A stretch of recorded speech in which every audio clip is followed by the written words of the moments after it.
प्रभु अली गणपति मंदिर में सार्वजनिक गणेशोत्सव मंडल की ओर से बच्चों को पेन, कॉपी, कपड़े का किया वितरण।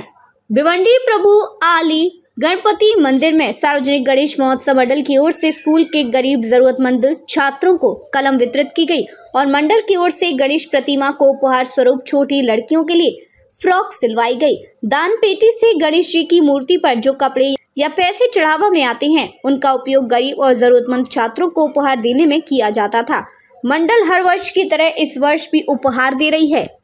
आता शब्द कमी पडतात, कारण हे जे सार्वजनिक मंडळ आहे, गणेशोत्सव मंडळ प्रभु अली मंडई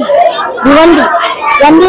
खूप वेगळा असा उपक्रम सुरू केलेला आहे की विद्यार्थ्यांना वह्या वाटप करताना त्यांनी जाती, धर्म किंवा लहान मोठे असं काही बघितलेलं नाहीये। सर्व विद्यार्थी जे आले आहेत त्यांनी वह्यांचं वाटप केलेलं आहे आणि मुलींना त्यांनी गणपती बाप्पाला जे काही वस्त्र मिळतात त्याचे जे त्यांनी फ्रॉक्स वगैरे शिवून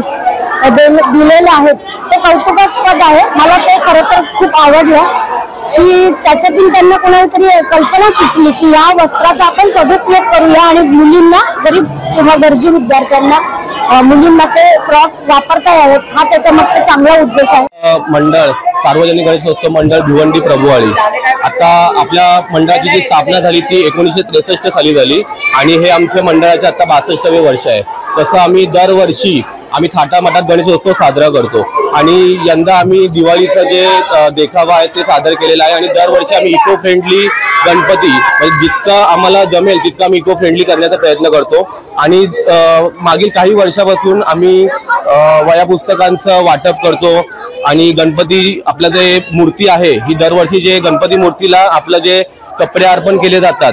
त्या कपड्यांपासून आपण मुलींसाठी ड्रेस तयार करतो आणि त्या ड्रेसचं वाटप आम्ही करतो आणि आपल्या इथे फक्त आपला हिंदू समाज नसून तर इथे तुम्ही पाहू शकता हिंदू मुस्लिम सगळे एकत्र, इथं कुठल्याही प्रकारचा जातीभेद केला जात नाहीये। तर प्रत्येकाला आपण वही पुस्तक, पेन किंवा खाऊ त्यांना वाटप करतो, त्यांना ड्रेस वाटप करतो आणि आमची फक्त एक गणेशाचरणी अशी प्रार्थना आहे की असाच आशीर्वाद आमच्या पाठीशी राहू दे आणि आम्ही दरवर्षी पुढे येणाऱ्या काही वर्षांमध्ये म्हणजे नवीन उपक्रम आम्ही हाती घेऊ शकतो आणि असंच गरिबांची मदत करू शकतो।